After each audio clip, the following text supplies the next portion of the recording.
Right now we are managing close to 200 crores of AUM. So उसके अंदर जितने भी ऑर्गेनाइजेशन के अंदर एम्प्लॉयज़ हैं वो उनके लिए टास्क अच्छे से मैनेज हो जाते हैं, उनके पेरोल्स अच्छे से मैनेज हो जाते हैं, उनकी लीव्स अच्छे से मैनेज हो जाती है.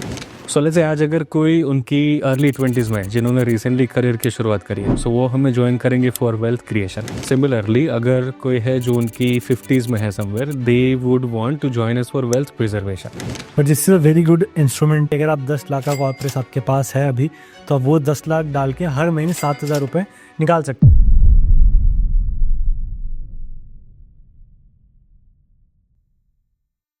सो hello everyone, welcome to another episode of money minute with Aditya. आज हम आए हैं अहमदाबाद और हमारे साथ हैं इशित भाई. इशित भाई CIO हैं लखानी इन्वेस्टमेंट के, जो कि सिर्फ 24 साल की उम्र में 200 करोड़ से ज़्यादा AUM मैनेज कर रहे हैं, जो कि अपने आप में बहुत बड़ी बात है. तो आज इनसे जानेंगे इनकी स्टोरी की कैसे इन्होंने शुरू करा और कैसे ये इस मुकाम तक पहुंच पाए. So first of all welcome Ishit भाई. Thank you so much for joining us. The pleasure is all mine. Thank you so much for having. घुमाया भी बहुत मज़ा आया. तो सबसे पहला मेरा सवाल आपसे ये है कि कैसे आपने शुरुआत करी, एजुकेशन में आपने क्या किया कि आप यहाँ तक आज पहुँच पाए. श्योर. सो मैं बेसिकली कंप्यूटर साइंस इंजीनियर हूँ. मैंने बीटेक करी है कंप्यूटर साइंस में 2018 to 2022. कंप्यूटर्स पहले से मैं बहुत ज़्यादा पैशनेट था चाइल्डहुड से. सो कंप्यूटर इंजीनियरिंग ज्वाइन करी और फिर जो मज़ा आया कि कैसे सॉफ्टवेयर डेवलप होंगे, कैसे बहुत सारी ऐसी छोटी छोटी चीज़ें जिसको हम ऑटोमेट कर सकते हैं. फिर कोविड आया बीच में, बिकॉज मैं 18 to 22 वाली बैच में था. सो कोविड के टाइम पर मैं घर पे था एंड जैसे मैंने देखा, because I am a second generation into our family business. So मेरे फादर जिस तरीके से सारा बिजनेस चला रहे थे कि अगर कोई एप्लीकेशन है तो वो फिजिकल फॉर्म फिल होगा, चेक्स हम भिजवाएंगे, क्लाइंट की सिग्नेचर चाहिए. So being computer science student, मेरे दिमाग में फर्स्ट थॉट वाज कि इस चीज़ को मैं कैसे ऑटोमेट कर सकूँ. ठीक. सो आई स्टार्टेड वर्किंग ऑन कि भाई मैं कुछ एक प्लेटफॉर्म बना दूँ, ERP kind of a system, कि जहाँ से हमारे ऑफिस के जो रिसोर्सेज है वो प्रॉपरली मैनेज होने लगे. एंड सिमिलरली अगर कुछ CRM जैसा बन जाए कि हम क्लाइंट को बेटर सर्विस प्रोवाइड कर सकें. So I started working on it. I took one and a half month or something, and कुछ मैंने तैयार किया था. Started implementing in office. Office में जैसे implementation शुरू किया, within first week we realized कि this is not gonna work. Why? Because जो level of transactions हो रहे थे at office, वो ये software कभी manage कर ही ना पाए. तो फिर decided कि चलो अब इसको scale तो करना ही है. So मेरे ही college के जो मेरे seniors थे, उनको मैंने hire किया as interns. उनके साथ बैठ के सारी चीज़ें मैंने डेवलप करी. Took about 3.5 month of time. Proper एक अच्छा प्लेटफॉर्म बिल्ड किया, इम्प्लीमेंट किया ऑफिस पे. बग्स आए, धीरे धीरे रिजॉल्व करे, इम्प्रूवमेंट्स जो भी नीडेड थे वो सारे करे. एंड फाइनली कुछ 5-6 महीने में एक प्लेटफॉर्म तैयार था जिससे, सो that was basically a combination of ERP and CRM. तो दो हमारी जो टास्क होते हैं या फिर प्रॉब्लम्स उस टाइम पर हम फेस कर रहे थे, first was organising office and then second was servicing client. तो ये दोनों वहाँ से सॉल्व होने शुरू हुए. So that was the first thing. अब जैसे ही ये मैंने इम्प्लीमेंट किया, one thing I realised is if I can make a blueprint, I personally do not need to sit and code या फिर उसका UI डिज़ाइन करना. जस्ट लाइक एनी आर्किटेक्ट, वो एक ब्लूप्रिंट बना देंगे एंड नाउ कॉन्ट्रैक्टर्स बिल्ड कर देंगे बिल्डिंग. इंटीरियर डिज़ाइनर एक बार अगर डिज़ाइन तैयार कर लेते, कारपेंटर्स, पेंटर्स वो सारा एग्जीक्यूट कर लेंगे. सो दैट आई रियलाइज कि if I can make blueprint तो फिर मुझे ये सारी चीज़ खुद करने की ज़रूरत नहीं है. I can delegate it to somebody else. So what is it that I can not delegate? Maybe finance was always in the blood, कभी रियलाइज़ नहीं हुआ होगा. सो कोविड में जब ये सारी चीज़ें बना रहा था, उस टाइम पर रियलाइज़ कि फाइनेंस इज़ समथिंग जो मुझे इंटरेस्ट भी आ रहा है, मैं थोड़ा कर भी पा रहा हूँ. And thought of giving it a shot, because that was a best time जहाँ पर मेरे पास अपॉर्चुनिटी है कि even if I try something and even if I fail, it's absolutely fine, because अभी तक मेरी कॉलेज ख़त्म नहीं हुए. सो आई हैड इनफ टाइम कि मैं कुछ भी एक्सपेरिमेंट वहाँ पर कर सकता हूँ. So I decided to give it a shot in finance. So जैसे ऑफिस में क्लाइंट्स मैनेज हो रहे थे, उनके ऊपर मैंने ध्यान देना शुरू किया. My first thought was being of this generation is कि भाई फॉर्मल एजुकेशन तो होना ही चाहिए इन एनी सॉर्ट, जो भी हम लाइफ में काम करना चाहे. So there are few courses, for example CWM जो मैंने pursue किया. So CWM is basically Chartered Wealth Manager. CWM, CFP, CFA, ऐसी काफ़ी सारी अच्छी लिस्ट है of courses. I personally felt like CWM would be a better choice for me. And the good part, because it was COVID, so majorly सारी चीज़ें online हो रही थी. CWM सर्टिफिकेशन होता है फ्रॉम US, बट मेरे लिए द गुड पार्ट वाज कि एजुकेशन, एग्जामिनेशन, सारी चीज़ें ऑनलाइन होने लगी. So I pursued CWM, and CWM pursue करके इतना इन डेप्थ मैंने फाइनेंस वहाँ पर जाना, सीखा, रियलाइज़ किया कि आई वॉज फुली श्योर कि this is what I want to pursue as my career. तो ये चीज़ जैसे हुई, फादर ने मुझे धीरे धीरे थोड़े क्लाइंट्स एलोकेट करने शुरू किए जो हमारे एग्जिस्टिंग थे, उसमें से थोड़े HNIs जो थे वो एलोकेट करने शुरू किए, उनको मैनेज किया. इट वॉज जर्नी ऑफ रफली 1.5 year, and I fully decided कि this would be my career, and that was almost the time जब मेरी इंजीनियरिंग भी ख़त्म हो रही थी. So it was time कि मुझे कुछ ना कुछ डिसीजन तो बनाना ही. So this felt like this would be the best thing. अच्छा, एक क्वेश्चन मेरे मन में तब से आ रहा जब आप स्नेह बता रहे थे कि आपको फाइनेंस में इंटरेस्ट था, तो आपने कोई फाइनेंस का कोर्स पहले क्यों नहीं करा और कंप्यूटर साइंस का कोर्स क्यों करा आपने? As I said, computer science was my childhood passion. So computers and technology, not just उस टाइम पर, even if आज अगर मैं फाइनेंस में हूँ, स्टिल मैं computers and tech से जुड़ा हुआ हूँ. कुछ ना कुछ प्लेटफॉर्म बिल्ड करना, कुछ ना कुछ चीज़ों में ऑटोमेशन करना, tech is always there with me. Tech कभी छूटेगा नहीं. My first and foremost priority is कि फाइनेंस और टेक, इन दोनों को मिला के what can I give to the world, जहाँ से पर्सनल फाइनेंस रिलेटेड चीज़ें ईजी हो रही है जो अभी तक कहीं ना कहीं डिफ़िकल्ट थी. अच्छा, अब बात कर लेंगे लखानी इन्वेस्टमेंट्स करती क्या? काफ़ी लोगों के मन में सवाल आ रहा होगा. यस, कि what does it do? Sure. So Lakhani investment basically एक वेल्थ मैनेजमेंट कंपनी है. सो देर आर 3 एस्पेक्ट्स जहाँ पर हम क्लाइंट की हेल्प करते हैं. First is wealth creation, next is wealth preservation, and third is wealth transfer. So ये 3 चीज़ों में क्लाइंट्स की हेल्प करनी है, और ये कैसे करनी है? Through a wide variety of product and services. So starting from mutual funds के बाद इंश्योरेंस. सो इंश्योरेंस में there are 2 parts, life insurance and general insurance. So life insurance में we focus only on term insurance, and general insurance में only mediclaims. Then next is PMS, which is portfolio management service. Next AIF, which is alternative investment funds. Taxation, जहाँ पर income tax file करना, GST, company incorporation, company insolvency, any kind of taxation service. And last में succession planning. So ये सारी services use करके 3 ऐसे aspect है जिसमें client की help करनी है. Wealth creation, reservation and transfer. So let's say आज अगर कोई उनकी अर्ली 20s में है जिन्होंने रिसेंटली करियर की शुरुआत करी है, सो वो हमें ज्वाइन करेंगे फॉर वेल्थ क्रिएशन. सिमिलरली अगर कोई है जो उनकी 50s में है somewhere, they would want to join us for wealth preservation. वहाँ पर उनका टारगेट ये नहीं होता कि हाईएस्ट रिटर्न्स कैसे अचीव करने, बट उनका टारगेट ये है कि अभी तक जो वेल्थ बनी है उसको कैसे अच्छे से प्रिजर्व करके रखा जाए. And as we go towards their 60s and 70s, वहाँ पर उनका अल्टीमेट टारगेट इज़ कि अब ये जो सारी वेल्थ बनी है इसको हम ट्रांसफ़र प्लान कैसे बना पाए, सो दैट उनके जाने के बाद जो भी नेक्स्ट जनरेशन है उनके अंदर ये सारी वेल्थ डिस्ट्रीब्यूट हो जाए without any disputes. Yes, so ये 3 चीज़ों में वी हेल्प आवर क्लाइंट्स. तो एक चीज़ मैं और पूछना चाह रहा था इसमें कि आप जब फैमिली बिजनेस है तो आप स्टार्टिंग से देख रहे होगे, तो सभी स्टार्टिंग में लगा कि हाँ यार करना फैमिली बिजनेस ही है, या आपको लगा कि नहीं पहले एक बार कुछ ट्राई कर लेता हूँ और फिर फैमिली बिजनेस करूँगा? तो क्या माइंडसेट? नहीं, फैमिली बिजनेस ज्वाइन करने का प्लान तो कभी नहीं था. Always being tech savvy person, एक ही चीज़ थी कि टेक में कुछ बिल्ड करना है, खुद की कंपनी बनानी है जो इधर टेक सर्विसिंग हो या फिर मेजरली टूवर्ड्स टेक प्रोडक्ट हो. बट फैमिली बिजनेस ज्वाइन करना was never in plan. May be finance was in blood, वो समवेयर मुझे पता था, बट बिजनेस ज्वाइन करना was never a plan. It suddenly happened during Covid phase, but हाँ, plan कभी नहीं था. वहाँ से आपको इंटरेस्ट आ गया कि यार this is a good thing, अगर मैं फिनटेक में कुछ कर सकता हूँ. एग्जैक्टली, दोनों हाँ, वो अपॉर्चुनिटी वही मिल रही थी. I did not want to leave tech completely. What I wanted was कि टेक भी रहे, बट बिकॉज वो सारी प्रोसेस में आई रियलाइज कि टेक में if I can make the blueprint, मुझे फिर बाकी की कोडिंग सीख के जो 9 to 5 वाली जॉब है वो चीज़ नहीं करनी पड़ेगी. सो अल्टीमेट आइडिया वही था कि टेक को छोड़ना नहीं है, but along with tech what could be the other thing, जिन दोनों को मिला के कुछ अच्छी सी चीज़ बिल्ड की जा सके. So fintech was a perfect solution. ठीक है. जब आपने टेक बनाया अपने कंपनी के लिए, तो क्या चेंजेस हैं और कितना यूज कंपनी ने उसे? बहुत ज़्यादा. So first priority was designing an ERP. ERP basically क्या होता है? Enterprise resource planning. सो उसके अंदर जितने भी ऑर्गेनाइजेशन के अंदर एम्प्लॉयज़ हैं वो उनके लिए टास्क अच्छे से मैनेज हो जाते हैं, उनके पेरोल्स अच्छे से मैनेज हो जाते हैं, उनकी लीव्स अच्छे से मैनेज हो जाती है. फिर जितनी भी type of resources company hold करती है वो सारे प्रॉपरली मैनेज किए जा सकते हैं.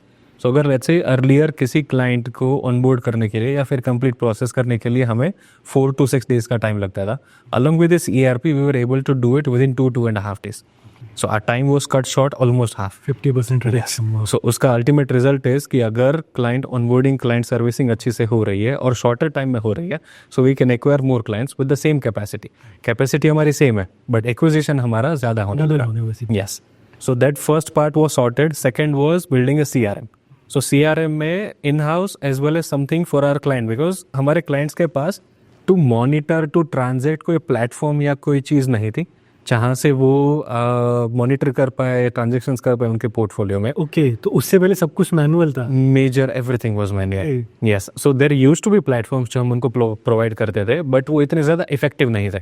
Third party solutions. यस, आज भी हम थोड़े से रिलाई करते हैं third party solution, but now system इतनी अच्छे बिल्ड हो चुकी है कि क्लाइंट को मोबाइल ऐप मिल गई है, उनको वेब ऐप मिल चुकी है. सो मॉनिटरिंग उनका बहुत अच्छा हो गया.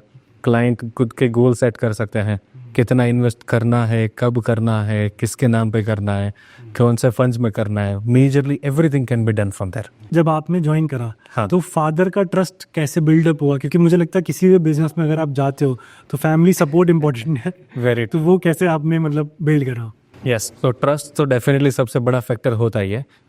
एज अ सन ट्रस्ट करना वर्सेस सन को बिजनेस देने के लिए ट्रस्ट करना, दोनों चीज़ें बहुत डिफरेंट है. सो इनिशियली जब ये प्लेटफॉर्म बिल्ड हुआ, इम्प्रूवमेंट्स दिखे, चेंजेस दिखे, रिजल्ट्स आए, तो वहाँ से धीरे धीरे ट्रस्ट बिल्डअप आई बिलीव शुरू हुआ होगा. और मुझे इनिशियल फेज़ में छोटे छोटे क्लाइंट्स ही एलोकेट किए गए थे जहाँ पर कंप्लीटली उनको मैनेज में नहीं कर रहा था. अलॉन्ग विथ मी वो भी मेरे साथ में थे, वो एज अ बैकबोन थे बट फ्रंट में मैं लीड कर रहा था. और वहाँ से जर्नी शुरू हो गई. फिर जब दे रियलाइज़ कि उनको ट्रस्ट किया जा सकता है, उस टाइम के बाद में भी फिर HNI क्लाइंट्स आने लगे, उनको हैंडल करना शुरू किया. और then I was maybe given a full freedom की ठीक है, now you can take things over. अब बात कर लेते हैं AUM की. हाँ जी. जब आपने ज्वाइन करा उस वक्त क्या AUM था और आज के डेट में asset under management AUM? Yes. So when I joined, our AUM used to be 64 crores. And as of today, it would be somewhere around 208 crore something. Almost triple हो गया. Yes. Okay, this is nice. तो आप में मुझे लगता है कहीं ना कहीं आपका मेजर रोल रहा इसमें. तो आपने Yes. क्या क्या चीज़ें करी along with tech to increase this AUM? So first thing was building tech कि जहाँ से systems and processes डिज़ाइन होने लगे और seamless process सारी चलने लगे. Next was building team and infrastructure. Infrastructure in terms of tech तो हो ही चुका था. Now office towards कि अगर कोई client आ रहा है तो उनको अच्छी सी टीम मिल जाए. सो बेसिक हमारा जो टाइम कंज्यूम हो रहा था, जो मैंने नोटिस किया, मेरे father and my elder brother who is also into the same business, so उनका मेजर टाइम जा रहा था टूवर्ड्स अटेंडिंग क्लाइंट्स और उनकी बैक ऑफिस सारी प्रोसेस करने में. सो सिंपल सोल्यूशन वॉज कि टेक आ चुका है, so expand the team so that ये रिपीटेटिव टास्क जो है वो टीम करती रहे. And my father and my elder brother's goal should only be servicing client. उनका फाइनेंशियल प्लानिंग करो, कैसे उनको बेटर सर्व कर सकते हैं, सिर्फ उसी चीज़ पर ध्यान दो. तो एक इंटरेस्टिंग चीज़ ये है कि अभी हम अहमदाबाद में और आपका जो फैमिली बिजनेस है वो राजूला में. यस. तो उसके पीछे ये क्या बैक स्टोरी और वो कैसे हुआ? सो कोविड के टाइम पर मैं घर पे ही था जहाँ पर ये सारी चीज़ें इम्प्लीमेंट होनी शुरू हुई थी. वंस कोविड ख़त्म हुआ, जैसे ही मेरा ग्रेजुएशन हुआ, मुझे बिजनेस पे ऑलरेडी 1.5 ईयर जितना टाइम हो चुका था. And one thing that we realised is कि Rajula being the Tier 3 city, वहाँ पर शायद 3 दिमाग की ज़रूरत नहीं पड़ेगी. So my father and elder brother was managing great. I needed a bigger opportunity, a bigger place जहाँ पर मैं बिजनेस एक्सपांड कर पाऊँ, लखान इन्वेस्टमेंट को आगे ले जाऊँ. So that's how Ahmedabad came in. So we were looking कि राइट नाउ जो हमारा क्लाइंटल है वर्सेस कहाँ पर हम शिफ्ट कर सकते हैं. So my prime target was corporates and NRIs. सो कॉर्पोरेट्स एंड NRIs अगर गुजरात में देखने जाए, so Ahmedabad was a city जहाँ पर Ahmedabad, Gandhinagar, GIFT city is a trio including may be some but Vadodara as well, कि यहाँ पर NRIs एंड कॉर्पोरेट्स अच्छे खासे अवेलेबल थे. So that's what I wanted to target as my clientele. So Ahmedabad happened like कि जैसे ही मेरा कॉन्वोकेशन ख़त्म हुआ था कॉलेज में, second day I shift to Ahmedabad with just one thought कि I'll give Ahmedabad a shot for maybe 2 months. I'll see what can happen in Ahmedabad, and if I feel comfortable, I may continue. Otherwise, I'll choose a different city and again do the same thing, an experiment of 2 months. So I shifted to Ahmedabad. Ahmedabad में कौन सा area अच्छा है, कहाँ रहना है, कहाँ office करनी, I knew nothing. So first thing that I did was I had a batchmate who I knew is working in Ahmedabad. So I simply called him, I asked कि वेयर डू यू स्टे, उन्होंने नाम बताया, they said कि मैं ये PG में इस area में यहाँ पर रहता हूँ, एंड आई इमीडिएटली सेड कि do ask them if they have vacancy, I would like to join you. तो ही सेड कि मोस्ट वेलकम। तो वहाँ से आई जॉइंड हिम एंड धीरे धीरे ये 2 महीने में मैंने सारी चीज़ें देखी, how Ahmedabad is working, where can I get clients, how can I get clients. धीरे धीरे रेफरेंसेस मिलने लगे, क्लाइंट्स आने शुरू हुए, एंड देन जर्नी स्टार्टेड। तो क्योंकि मुझे लगता है ये बहुत बड़ा डिसीजन है कि आप किसी नए सिटी में जाके अपना बिजनेस सेटअप कर रहे हो। Yes. तो बहुत चैलेंजिंग डिसीजन, तो उसके पीछे आपको मतलब एक बार भी डाउट नहीं आया कि यार मैं क्यों जा रहा हूँ, क्योंकि एक नया स्टेप, एक बड़ा स्टेप। हाँ, डाउट्स तो काफ़ी सारा है, बिकॉज राजूला में बैठ के भी मैं जो क्लाइंटल हैंडल कर रहा था, देवर outside Rajula, so it was not as if कि मुझे इन पर्सन रहने की ज़रूरत है, मेजरली सारी चीज़ें हो रही थी ऑनलाइन। सो डाउट तो बहुत बड़ा था, शॉर्ट भी देना था, और ये डर भी लगा रहता था कि अभी तक जितना फैमिली से मैं क्लोज हूँ, एक बार सिटी चेंज किया तो वो फैमिली से थोड़ा गैप भी बनता रहेगा, because now I will be able to visit maybe once in a month. तो डर तो था, बट 1-2 महीने के लिए ट्रायल देना था, जहाँ पर 2 महीने में एक बार भी घर नहीं जाना है। प्योरली यहाँ पर जितना भी मैं देख सकूँ, जान सकूँ, सीख सकूँ, वो एक एक्सपेरिमेंट करना है, and want to make sure कि if Ahmedabad I am choosing it is the right decision. अगर अहमदाबाद नहीं सेट हो रहा है, it's absolutely fine, I can have options of different cities as well, but I need to give it a shot. ठीक है, आप अहमदाबाद आए तो फर्स्ट फ्यू क्लाइंट्स या जो आपने यहाँ पे क्लाइंट्स बनाए वो कैसे क्लोज किया? और ऑल्दो आई नो कि वेल्थ मैनेजमेंट मतलब रेफरेंस या ट्रस्ट Yes. बिजनेस है, हाँ। तो मुझे क्या ज़्यादातर क्लाइंट रेफरेंस से ही आते होंगे, but still I want to know the back. So major clients हमारे रेफरेंस से ही आते हैं till today as well. So marketing, advertising में we did not spend even a single rupee. All of our client acquisition happens through referencing. So initially when I came here, so Rajula के जो clients थे, जो इधर Ahmedabad shift हो चुके थे या फिर समवेयर आउटसाइड ऑफ राजूला थे, they helped us to get few clients from Ahmedabad.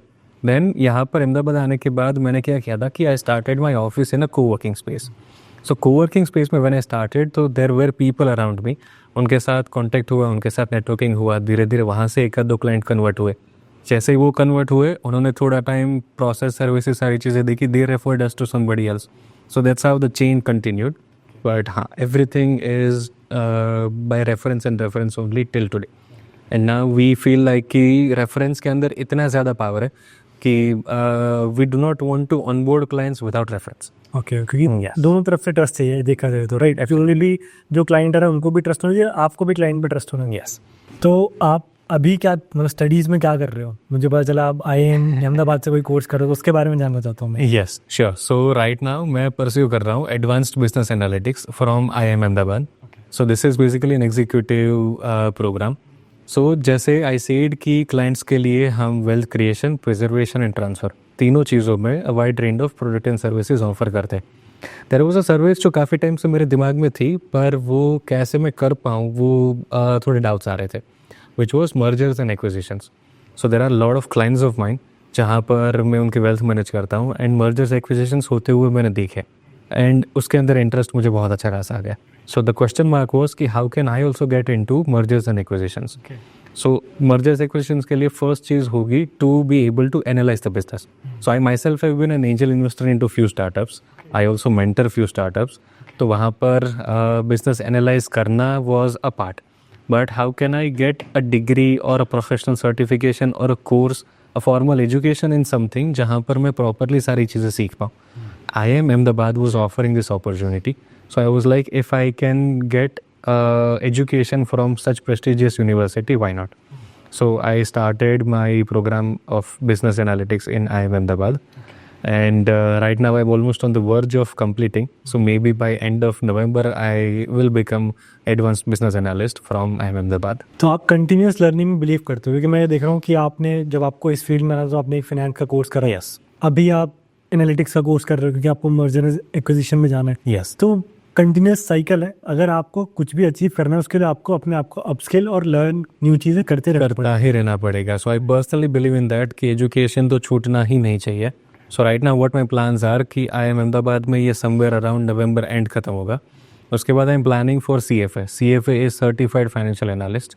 Then after CFA, so there are list of things जो एजुकेशन में मुझे करनी है, which I am assuming right now as कि शायद 2027 तक, अगले 3 साल तक ये सारी चीज़ें चलती ही रहेगी। यस, उसके बाद भी मुझे छोड़ना नहीं है। फुल टाइम मैं नहीं कर पाऊंगा ऑब्वियसली, मैं मे बी एग्जीक्यूटिव प्रोग्राम्स हो या फिर something else that I will figure out in future, but education somewhere और दी अदर कुछ ना कुछ तो चालू रखना ही है। Moving on to the personal finance section, जो कि बहुत ही इंटरेस्टिंग होने वाला है मेरे लिए भी और जो बाकी ऑडियंस है उनके लिए भी। अगर कोई इंडिविजुअल अभी अपने 20s में है, अर्ली 20s में और ये 25 में मान लीजिए, और वो 1 करोड़ की वेल्थ बनाना चाहते हैं अपने रिटायरमेंट पे, तो कितना डिफिकल्ट है और कितना अमाउंट हर महीने उन्हें SIP करनी पड़ेगी उस वेल्थ के लिए? हाँ जी, सो आप बात कर रहे हो 1 करोड़ रुपए अपने रिटायरमेंट के लिए बनाने के लिए। मैं तो ये बोल रहा हूँ कि रिटायरमेंट जितना दूर जाने की ज़रूरत ही नहीं है, हम उससे बहुत पहले 1 करोड़ रुपए की वेल्थ बना सकते हैं।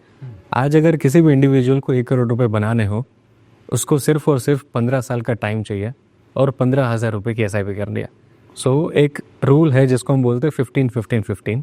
अगर 15,000 रुपये की SIP करी जाए 15 साल के लिए, एज्यूमिंग उसके ऊपर 15% का CAGR मिल जाए, तो इन्वेस्टमेंट होगा समवेयर 27 लाख रुपए और वैल्यूएशन बनेगी 1 करोड़ 1 लाख और 52,000। यस, सो 1 करोड़ रुपए की वेल्थ बनाना ज़रा भी डिफिकल्ट नहीं है। कंपाउंडिंग को एक ही चीज़ चाहिए, विच इज़ टाइम। अगर कोई भी इंडिविजुअल 15,000 की SIP करके 15 साल के लिए वेट कर रहा है, it is very much easy to build wealth of 1 crore. I think patience चाहिए, जो कि Patience. इंडियन इन्वेस्टर में लैक है कहीं ना कहीं। 15,000 रुपये की SIP आज के टाइम में किसी के लिए भी डिफिकल्ट नहीं है। इवन इफ समबडी अगर न्यू फ्रेशर है जिसने अभी जॉब ज्वाइन करी है, उसके लिए भी 15,000 डिफिकल्ट नहीं है। सो या इवन अगर डिफिकल्ट भी है तो आप अभी 10,000 या 5,000 शुरू कर सकते हो, और जैसे जैसे आप प्रोग्रेस करो you can start increasing your definitely. तो अभी हम देखेंगे एक फाइनेंशियल पिरामिड, जहाँ से we can get to know कि आइडियली किसी भी इंडिविजुअल को अपने फाइनेंसेस किस तरीके से प्लान करने चाहिए। सो अगर फाइनेंशियल पिरामिड का आप बेस देखो, base is always protection. Protection में सिर्फ 2 ही चीज़ें, फर्स्ट इज टर्म इंश्योरेंस जो कि सफिशिएंट अमाउंट का हो, could be 1 crore 2 crore 5 crore, again depending upon the individual. And second is a mediclaim. Mediclaim सिर्फ एक ही रीज़न से कि अगर in case of any medical emergency हमारा जो एग्जिस्टिंग फाइनेंशियल प्लानिंग था वो डिस्टर्ब ना हो और जितने भी मेडिकल एक्सपेंसेस हो रहे हैं वो मेडिक्लेम से कवर हो जाए। सो टर्म इंश्योरेंस और मेडिक्लेम, ये 2 ही चीज़ें चाहिए फॉर प्रोटेक्शन। सो एक बार प्रोटेक्शन हो चुका है, उसके बाद next step is building savings. Savings के लिए जितने भी फिक्स्ड एक्सपेंसेस हो रहे हैं monthly, EMIs, rent, children's education, उनकी फ़ीस जो जा रही है, जितनी भी मंथली एक्सपेंस हो रहा है हाउस होल्ड एक्सपेंस, उसको हम मल्टीप्लाई करेंगे बाय 8।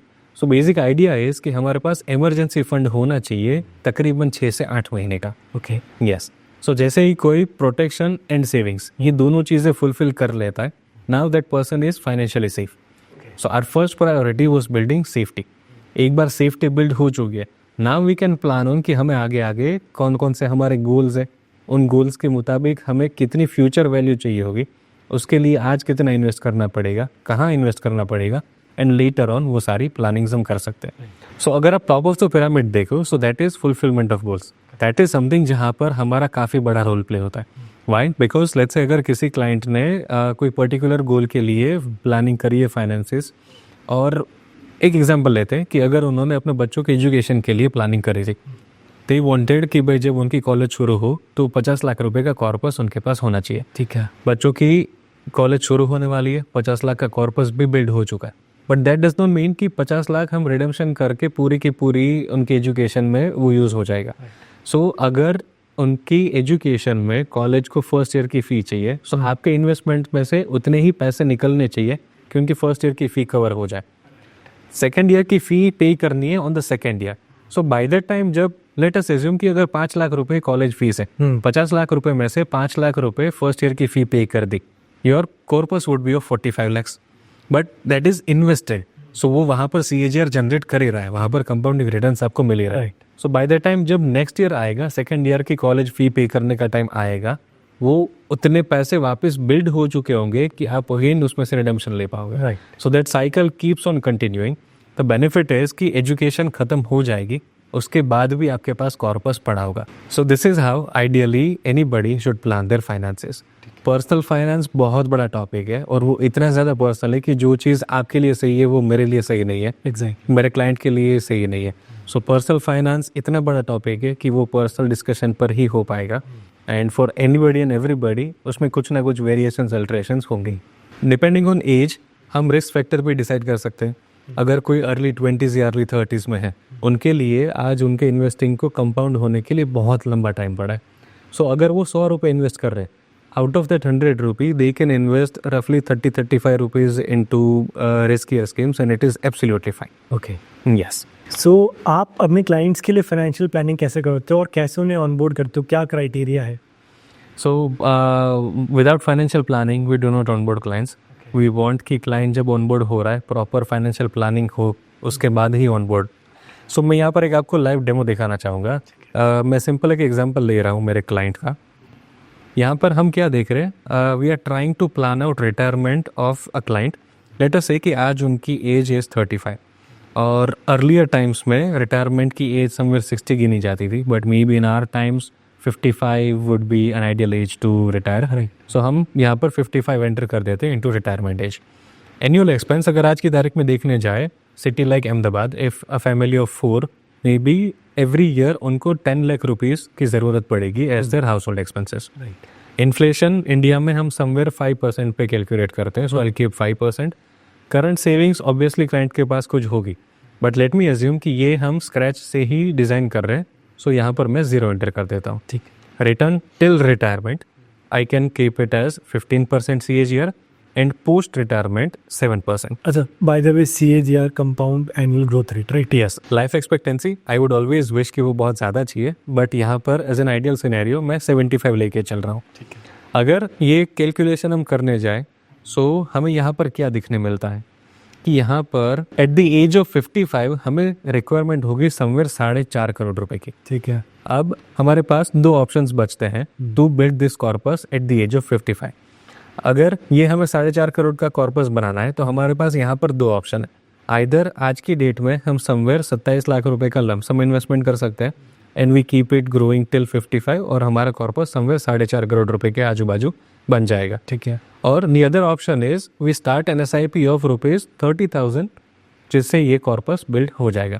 सो अगर यहाँ पर आप पूरी प्रोसेस देखने जाओ तो सबसे पहले हमने फ्यूचर वैल्यू डिसाइड करी कि कितने पैसों की हमें ज़रूरत पड़ेगी। उसके बाद हमको पता चला कि आज हमें कितना इन्वेस्ट करना पड़ेगा to achieve that future value. इसके बाद हम डिसाइड करेंगे कि कौन सा एसेट क्लास या फिर म्यूचुअल फंड कर रहे तो उसके अंदर कौन सी स्कीम्स। मेजरली सारे लोग गलती क्या करते हैं कि कोई भी फाइनेंशियल एप्लीकेशन या प्लेटफॉर्म पर लॉगिन करेंगे, वहाँ पर टॉप 5 टॉप 10 परफॉर्मिंग स्कीम्स देख लेंगे एंड दे विल थिंक कि ये सबसे बेस्ट है, तो यहाँ पर इन्वेस्टमेंट शुरू कर देते हैं। अच्छा, मतलब मैं काफ़ी फाइनेंस उसमें एक्टिव हूँ, स्टॉक मार्केट में, इन सब में, तो मेरा नेचुरल एक क्वेश्चन ये आ रहा था कि ये कैलकुलेशंस काफ़ी लोग दिखाते हैं, हम लोग देखते भी हैं, correct, but does it actually work? Absolutely 110% it works. Compounding is the 8th wonder of the world, ये खुद आइंस्टाइन कह के गए हैं। सो कंपाउंडिंग के अंदर इतना ज़्यादा पावर है, अगर कोई भी इंसान एक बार कंपाउंडिंग सीख ले, समझ ले, there is no going back in life and not just about personal finance या फिर इन्वेस्टिंग। अगर आज कंपाउंडिंग वुड वर्क एवरीवेयर, अगर आज मैं सोचूं कि भाई मुझे फिटर होना है, मैं जिम ज्वाइन करूं, 4 दिन में जिम जाऊं और फिर जाना बंद कर दूं कि भाई मैं 4 दिन में तो मुझे कुछ डिफरेंस ही नहीं दिखा है, एब्सोल्युटली नहीं दिखेगा। कंपाउंडिंग को टाइम चाहिए। अगर मैं 6-8 महीने तक कॉन्स्टेंटली जिम जा रहा हूँ, उसके बाद मुझे डिफरेंस दिखना शुरू होगा। अगर मैं 1 साल कंटिन्यू करूँ, अब धीरे धीरे मैं फिटर लगूंगा। सो कंपाउंडिंग को एक ही चीज़ चाहिए, विच इज़ टाइम। सो अगर there are 2 different people, one at the age of 35 and one at the age of 55, इन दोनों को सेम 5 करोड़ रुपए का कॉर्पस बनाना है। सो डिफरेंस क्या आ जाएगा? जिसके पास टाइम कम है उसको अमाउंट ज़्यादा इन्वेस्ट करनी पड़ेगी और जिसके पास टाइम ज़्यादा है उसको अमाउंट कम इन्वेस्ट करनी पड़ेगी। Yes, so choice is yours. दोनों केस में 5 करोड़ की वेल्थ हम बना सकते हैं। इट्स अबाउट कि कौन कितना टाइम और कितनी अमाउंट दे सकता है। अच्छा, एक मैं यहाँ से आपसे पर्सनली ये चाहूँगा, कोई अगर रियल लाइफ एग्जांपल जो आपके क्लाइंट हो, अगर आप वो दे सको कि उन्होंने 10 या 20 या 30 साल में कितना ग्रोथ किया और कितना अमाउंट जो शुरू करा और आज कितना प्रोग्रेस हो गया, तो मुझे लगता है व्यूअर्स को काफ़ी मतलब रियल लाइफ एग्जांपल दिखेगा रादर देन ये चार्ट्स, क्योंकि ज़्यादातर लोग ये चार्ट्स दिखाते हैं। यस, एग्जांपल्स तो ऐसे काफ़ी सारे हैं, बट यहाँ पर एक हम एग्जांपल देख सकते हैं लमसम इन्वेस्टमेंट का। तो यहाँ पर अगर आप देखने जाओ तो ये इन्वेस्टमेंट हुआ था ऑन 23 नवंबर 2016। तो अगर आज की डेट के मुताबिक देखने जाए तो इसको हो चुके हैं 8 साल। ठीक है। ये इन्वेस्टमेंट हुआ था 95,000 सिमिलरली एक और इन्वेस्टमेंट है जो सेम डेट पर हुआ था 23 नवंबर 2016 और ये इन्वेस्टमेंट हुआ था समवेयर अराउंड 2,77,000. सो जो 95,000 इन्वेस्टेड थे according to today current valuation is 6,01,000 lump sum investment. Okay. Yes, in And 8 years. in 8 years, yes. And जो 2,77,000 invested थे उसकी according to today current value is 17,41,000 rupees. So यहाँ पर अगर combined investment देखने जाए so investment value was 3,72,000 जिसकी according to today market valuation is 23,43,000. अब ये क्यों हो पाया? बिकॉज यहाँ पर उनको CAGR जनरेट हो रहा है of 26.31% per year. Per annum. हम जो कैलकुलेशंस करते हैं ड्यूरिंग फाइनेंशियल प्लानिंग वो ऑलवेज ऑन 12 to 15% के रेंज में ही करते हैं. Right. उससे ज़्यादा जनरेट हो सकता है एब्सोल्युटली, बट हमारी calculations always and always 12 to 15% पर ही रहेगी. ऐसा हम क्यों करते हैं? क्योंकि जैसे अभी आपने बताया कि इसमें 26% हुआ CAGR, बट हम 12 to 15 ही क्यों रखते हैं ब्रैकेट? तो लेट्स से किसी क्लाइंट को उनके नए घर के लिए फाइनेंशियल प्लानिंग करनी थी, उनको लेट्स एज्यूम कि 2 करोड़ रुपए का फ्लैट लेना था. ठीक है. सो हमने उस मुताबिक इन्वेस्टमेंट कर दिया. हमने इन्वेस्टमेंट में CAGR की रेंज रखी थी 12 to 15%. उतना ही हमने रिटर्न एक्सपेक्ट किया था. इन रियलिटी जब वो टाइम आएगा कि जब उनको घर परचेस करना है, इंस्टेड ऑफ 12% अगर 15% भी जनरेट हुआ, 3% का भी अगर डिफरेंस आया, अमाउंट में वो बहुत बड़ा डिफरेंस आ जाता. सो अगर 12% CAGR गिन के हमें 2 करोड़ रुपए बनाने थे, अगर 12 की जगह 15% भी मिल गए, 3% का डिफरेंस आ गया, वो वैल्यूएशन 2 करोड़ की जगह समवेयर 2.5-3 करोड़ पहुंच जाएगी. सो जस्ट 3% का डिफरेंस वैल्यूएशन टर्म्स में बहुत बड़ा हो सकता है. सो अगर ये लेट्स से 2.5-3 करोड़ रुपए बन गया, अब क्या होगा? क्लाइंट को लेट्स से पहले 2 BHK लेना था, मे बी अब वो 3 अफोर्ड कर पाएंगे, या फिर वो अभी भी 2 BHK वाला फ्लैट ही लेंगे, पर उनको जो अंदर इंटीरियर्स करवाने थे या फिर जो भी एडिशनल चीज़ें करवानी थी वो सारी कॉस्ट इस पर से कवर हो जाएंगे. Okay, this is very interesting कि मुझे काफ़ी मज़ा आया जान के कैसे छोटे छोटे लमसम अमाउंट से भी इंडिविजुअल्स काफ़ी अच्छा कॉर्पोरेट्स बना सकते हैं. एब्सोल्युटली. अब बात करते हैं कॉर्पोरेट की. अगर कोई कंपनी उनके पास आइडल कैश है या कॉर्पोरेट ही है, तो क्या आप उनके साथ भी डील करते हैं? और अगर कुछ ऐसा करते हैं तो क्या स्टोरी है? यस. सो ये एक कॉर्पोरेट क्लाइंट है जिनके पास ऑलमोस्ट 1 करोड़ रुपए सरप्लस कैश पड़ा हुआ था. ये प्योरली उनके करंट अकाउंट में था. इफ़ यू नो, अपने सेविंग्स अकाउंट में अगर आप कुछ भी पैसा रख दो तो वहाँ पर फिर भी आपको 2.5-3% का रिटर्न मिल जाएगा, बट करंट अकाउंट में you get nothing. Correct. So this was a big chunk of their money जो करंट अकाउंट में ऐसे ही आइडल पड़ा हुआ था. इस अमाउंट को इन्वेस्ट करके उनका एक ही टारगेट था कि उनके मंथली खर्चे निकल जाए, इस तरीके से प्लान करना है. तो यहाँ पर हमने क्या किया, ये हमने 1 करोड़ रुपए इन्वेस्ट करे, 50-50 लाख रुपए इन्वेस्ट हुए थे 2 दिन के अंदर, 28 December 2022 and 4 January 2023. Very recent. Yes. So ये एग्जाम्पल काफ़ी नया है. सो 1 करोड़ रुपए इन्वेस्ट हो गए ऑन January 2023 और उनके लिए उनके दिमाग में डेट्स भी फिक्स थे कि भाई उनको at the end of the month हमेशा पैसा चाहिए, समवेयर बिटवीन 25 to 28. सो वो भी हमने यहाँ पर सेट कर दिया because everything is on our control. Date जो चाहे वो भी हम रख सकते हैं. सो सेम मंथ January 2023 में उन्होंने इन्वेस्टमेंट शुरू किया एंड January 2023 में ही उनको रिटर्न्स मिलने शुरू हो गए. अगर यहाँ पर देखने जाए सो 77,500 इज़ द अमाउंट जो उनको मंथली पे आउट मिलना शुरू हो गया फ्रॉम द सेम मंथ. अभी अगर आज की डेट में देखने जाए सो 77,500 मल्टीप्लाइड बाई 12, सो ईयरली उनको 9,30,000 रुपीज़ मिलते हैं एज पे आउट एवरी मंथ. अगर 1 करोड़ रुपए पे 9,30,000 मिलते हो, इसका मतलब क्या होगा कि 9.3% का रेट मिला. सो दिस इज समथिंग जो बैंक, पोस्ट ऑफिस या कोई भी फिक्स डिपॉजिट या कोई भी एसेट क्लासेस जो अभी तक इन्वेस्ट करते आ रहे थे वहाँ पर नहीं मिलेगा. नाउ लेट अस अज्यूम कि अगर बैंक में फिक्स डिपॉजिट के अंदर 9.3% का रेट मिल भी रहा है, इन्वेस्टर ने इन्वेस्ट भी कर दिया, उन्होंने 5 साल के लिए इन्वेस्टेड रहे वो वहाँ पे, उनको मंथली पे आउट्स में मिलते रहे अच्छे खासे. अब at the end of 5 year क्या होगा? उन्होंने जो 1 करोड़ रुपए इन्वेस्ट करे थे उनको वही वापस मिलेंगे, उसमें कुछ एडिशन होके नहीं मिलेगा. वेरएस यहाँ पर क्या हुआ, अब तक उनको मंथली टोटल ऑफ 15,25,000 रुपीज़ मिल चुके हैं. ओके.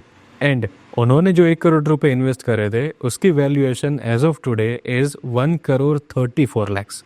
ओके, तो 15 लाख का पे आउट हो चुका है. यस. एंड 35 लाख एक्स्ट्रा होगा एब्सोल्युटली. अगर वो आज सेल करके इसको वापस लेना चाहे तो. अब द गुड पार्ट, इसमें कोई लॉक इन पीरियड नहीं है, इनको जब भी रिडम्पशन चाहिए दे कैन डू इट।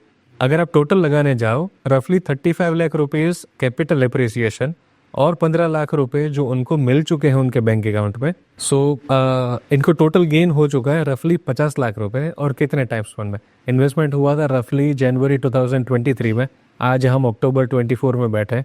सो 1 साल और 10 महीने के अंदर इनको इतना गेन हो चुका है। अब ये क्यों हुआ? बिकॉज उनको CAGR जनरेट हो रहा था 25.84% का। सो एज आई सेड, हम हमारे क्लाइंट्स को हमेशा यही बोलेंगे कि आपको 12 to 15 के बीच में रिटर्न एज्यूम करने हैं। हमारे फाइनेंशियल प्लानिंग सारे 12 to 15 के रेंज में ही होगी। In reality returns could be much higher than that, but our planning should always be in the range of 12 to 15। यहाँ मैं एक चीज़ पूछना चाहूँगा आपसे कि वो मंथली पे आउट कैसे पॉसिबल हुआ और कौन सा इन्वेस्टमेंट इंस्ट्रूमेंट था जिससे कि आप मंथली पे आउट उन्हें दे पा रहे थे? सो यहाँ पर हमने इन्वेस्टमेंट किया था इनटू म्यूचुअल फंड्स। स्कीम का नाम तो हम यहाँ पर डिक्लेयर नहीं कर पाएंगे, ठीक। पर बेसिकली हमने यहाँ पर SWP रूट यूज़ किया था, जहाँ पर एक लमसम अमाउंट पहले हम इन्वेस्ट करते हैं और उसी से SWP सिस्टमेटिक विड्रॉल प्लान लेना शुरू कर देते हैं। अभी तक मेजरली SIP इज समथिंग जो सबको पता होती है। SIP is what? Systematic investment plan. ये जहाँ पर एक सर्टन अमाउंट सर्टन डेट पर आप एवरी मंथ इन्वेस्ट करते ही जाते हो। This is exactly opposite of it, जहाँ पर certain amount on certain date आप विड्रॉ करते जाते हो। So this was an SWP into one of the mutual funds. But इसके लिए कुछ आई थिंक जो रिक्वायरमेंट है थोड़ी हाई साइड भी होती होगी अगर आप ये प्लान में ऑप्ट करना। नहीं, जरा भी नहीं। अच्छा, यस, यहाँ पर इन्होंने 1 करोड़ करे थे बिकॉज इनके पास 1 करोड़ रुपए थे। ये चीज़ अगर किसी के पास 1 लाख रुपए है वो भी कर सकता है। The only difference would be, यहाँ पर अगर इनको 1 करोड़ के सामने 77,500 पर मंथ मिल रहे थे, 1 लाख के सामने वो 750 रुपये मिलेंगे। सो हमें 750 दिखते नहीं है। डिफरेंस वही है कि यहाँ पर अमाउंट बड़ी थी तो SWP हमें अमाउंट बड़ी दिखने लगी। अदरवाइज लॉक इन पीरियड या फिर मिनिमम कमिटमेंट जैसी कोई चीज़ नहीं है। आप कितनी भी अमाउंट से SWP शुरू कर सकते हो। It is absolutely about your need and want कि किस तरीके से हम मैनेज कर सकते हैं। Right right. But this is a very good instrument या काफ़ी अच्छा ऑप्शन है कि अगर आप 10 लाख का कॉर्पोरेट आपके पास है अभी, तो वो 10 लाख डाल के हर महीने 7,000 रुपये निकाल सकते हो एक तरीके से। समवॉट अराउंड दैट का। यस। तो यहाँ पे मैं एक और अपनी पर्सनल स्टोरी बताना चाहूँगा कि मैं भी स्टॉक मार्केट में काफ़ी टाइम से इन्वॉल्व हूँ। ओके। तो नाम नहीं लूँगा स्टॉक का, बट स्टोरी में बता सकता हूँ कि मैंने एक स्टॉक परचेस करा था अराउंड दिसंबर 2020 में। ओके। अराउंड दिसंबर 2020 में, राइट। ओके। एंड वो अराउंड 200 रुपये पे था और 2 साल तक वो स्टॉक बिल्कुल मूव नहीं करा।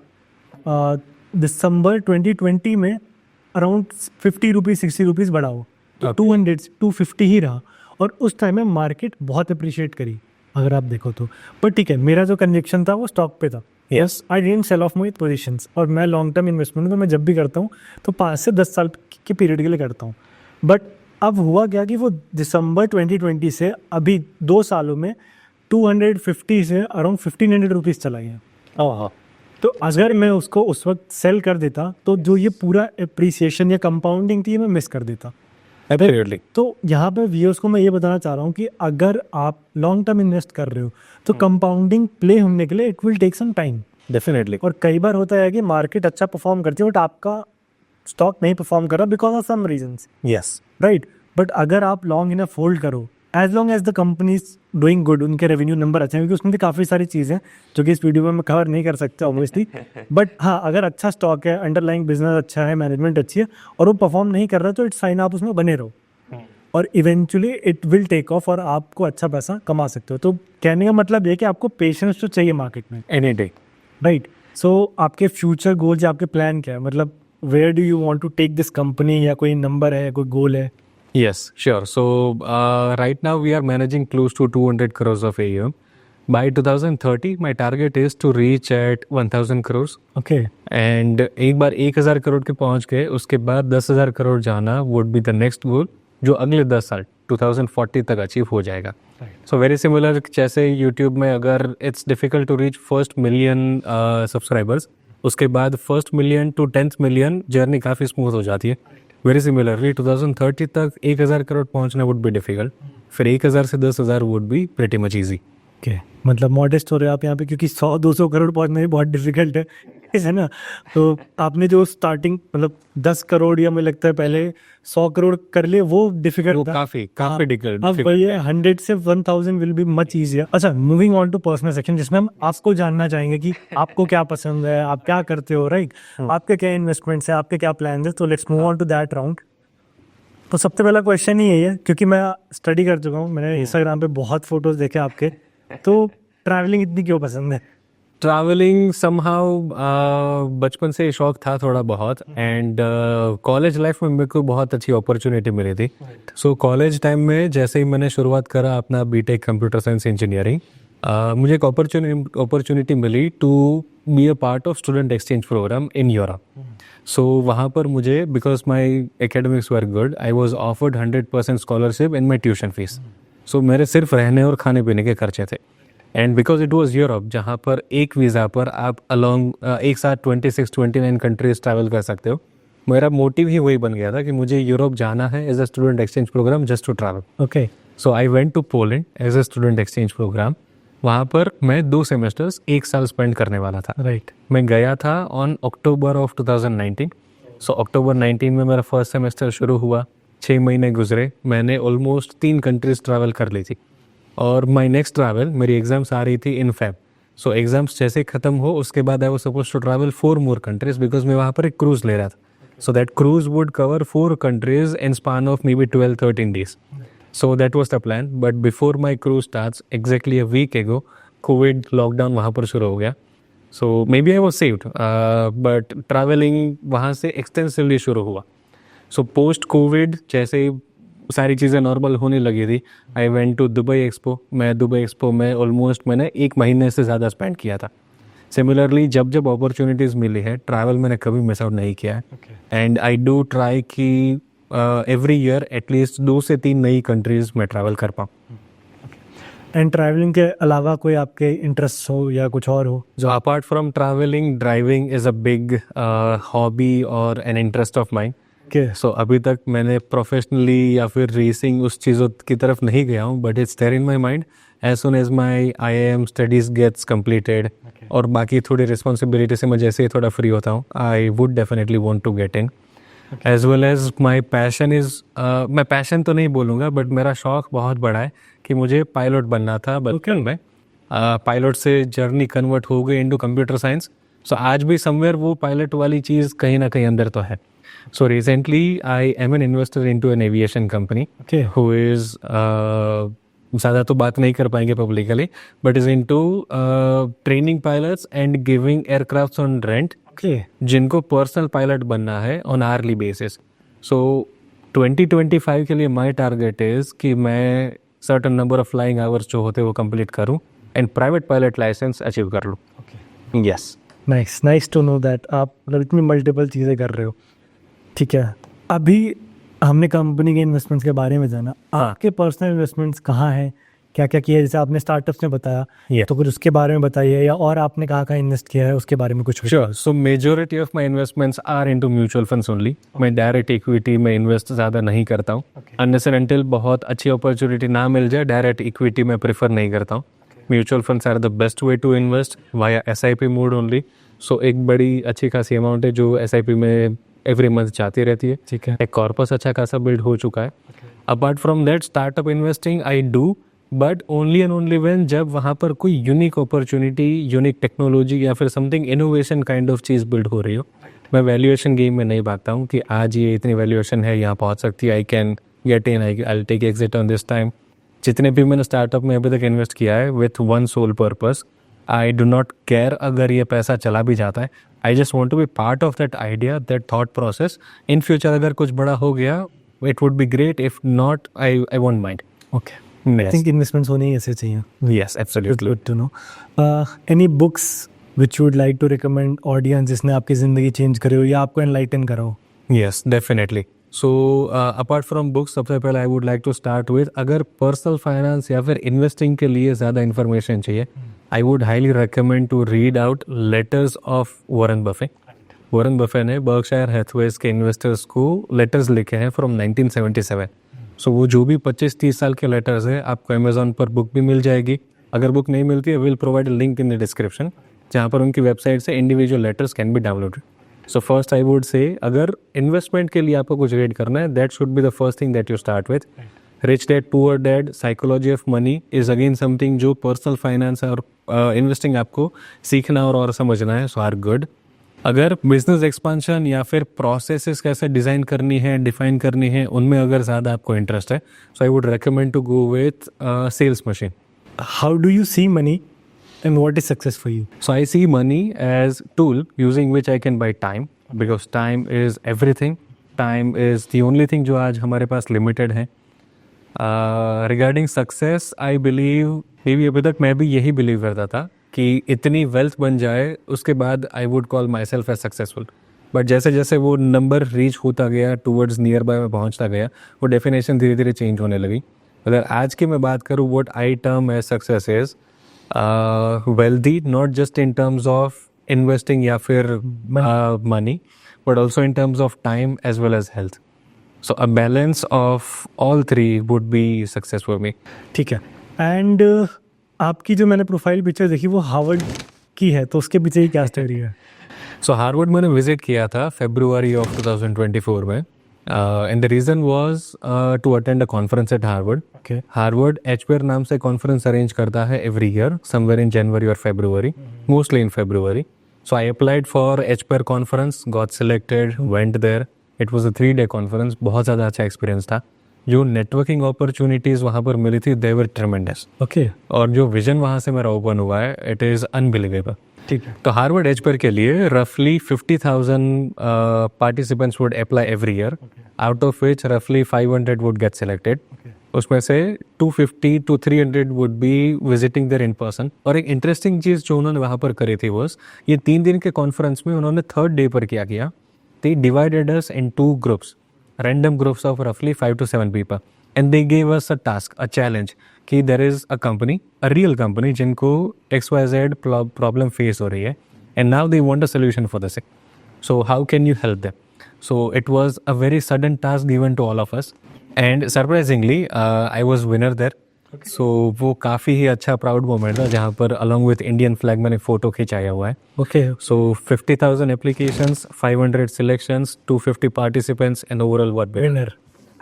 Very nice. मतलब हमारे देश का नाम रोशन किया आपने हार्वर्ड में. This is good to know. यहाँ मैं एक पर्सनल चीज ऐड करना चाहूँगा कि कल हम गिफ्ट सिटी गए थे, आप हमें गिफ्ट सिटी लेके गए. करेक्ट. और काफ़ी सारी चीज़ें हमने देखी. हाँ. और काफ़ी अच्छी इन्वेस्टमेंट अपॉर्चुनिटी भी है. यस. तो अगर उसके बारे में कुछ आप बता सको कि क्या है और अभी तक कितना डेवलपमेंट हो चुका है, तो मतलब मुझे लगता है ऑडियंस के लिए काफ़ी अच्छी वैल्यू ऐड हो सकती है. 100%. सो गिफ्ट सिटी जो कि गुजरात में लोकेटेड है, near Gandhinagar, capital of our state, बहुत ही ज़्यादा बड़ी अपॉर्चुनिटी है. अगर गिफ्ट का फुल फॉर्म हम देखने जाए, it is called Gujarat international finance and tech city. So जितनी भी फाइनेंस एंड टेक कंपनीज हैं उनके लिए बहुत बड़ी अपॉर्चुनिटीज़ है. गुजरात में गिफ्ट सिटी है. So GIFT city basically geographically is a part of India, but in terms of taxation, in terms of currencies, वो it's not part of India. So IFSC zone जो वहाँ पर बनाया हुआ है, स्पेशल इकोनॉमिक जोन, वहाँ पर जितने भी ट्रेड्स होते हैं वो INR में नहीं होते, अदर करेंसीज में होते हैं. फर्स्ट अगर हम बिग अचीवमेंट देखने जाए, सो सिंगापुर से जो SGX निफ्टी को गिफ्ट निफ्टी कर दिया. सिमिलरली बहुत सारी opportunities are available in GIFT. मैंने recently to expand my business वहाँ पर एक इन्वेस्टमेंट किया है into a commercial property. Usually मैं प्रॉपर्टीज़ में इन्वेस्टमेंट नहीं करता हूँ. यहाँ इन्वेस्ट करने का एक ही रीज़न था, बिकॉज मुझे एक्चुअल में वहाँ पर एंड यूज़र बनना है, and right now I was getting better opportunities in terms of pricing. मैंने जो भी ऑफिस परचेस करी है उसका पोजीशन मिलेगा मुझे समवेयर December of 2027, ऑलमोस्ट 3 साल के बाद. सो अभी तक इंडिया में इनकेस अगर किसी NRI या फिर फॉरेन नेशनल को इन्वेस्ट करना हो, सो उनको INR में ही इन्वेस्ट करना पड़ता था. दैट वाज अ रिस्ट्रिक्शन कि अगर आज किसी के पास US डॉलर्स है या फिर ब्रिटिश पाउंड्स है या फिर कैनेडियन डॉलर्स है, कोई भी अदर करेंसी है, उनको अगर इंडिया में इन्वेस्ट करना है, they first need to convert and then invest, because investment would happen only in INR. But now by GIFT there are opportunities available जिसमें एनी NRI और as a matter of fact any foreign national can also invest in India into their currency. Okay. Yes. So this is a great opportunity for India, जहाँ पर आई personally believe कि मैं काफ़ी अच्छा खासा business growth भी कर सकता हूँ. सो मैंने अभी से इन्वेस्टमेंट शुरू कर दिए हैं. इनफैक्ट जैसे ही मेरी IIM की स्टडीज़ ख़त्म होती है दिसंबर ऑनवर्ड्स, मैं वहाँ पर एक कोवर्किंग स्पेस में धीरे धीरे अपने ऑपरेशंस भी शुरू कर दूंगा. Okay. So gift is a great opportunity. India में जितने भी लोग आज गिफ्ट के थ्रू गिफ्ट का यूटिलाइजेशन या फिर गिफ्ट के बेनिफिट्स नहीं ले रहे, समवेयर और the other they are missing out. Right. And कल जैसे हम गए, काफ़ी ज़्यादा डेवलपमेंट हो चुका है, बड़ी बड़ी मल्टीनेशनल कंपनीज ऑलरेडी वहाँ पे You name a company starting from Google, Bank of America, IBM, you name a company. Majority of them have got their headquarters in Gift City. If not headquarters, somewhere or the other they have their operations. SBI and LIC, उनकी तो खुद की पूरी buildings है जो हमने कल देखी. राइट. ओके.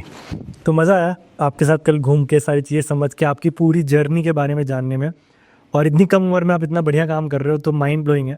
नेक्स्ट बस एक चीज़ मैं पूछना चाहूँगा, अगर कोई भी यंगस्टर ये वीडियो देख रहा है, उनको आप क्या एडवाइस करना चाहोगे इन फाइनेंशियल प्लानिंग या पर्सनल फाइनेंस के बारे में?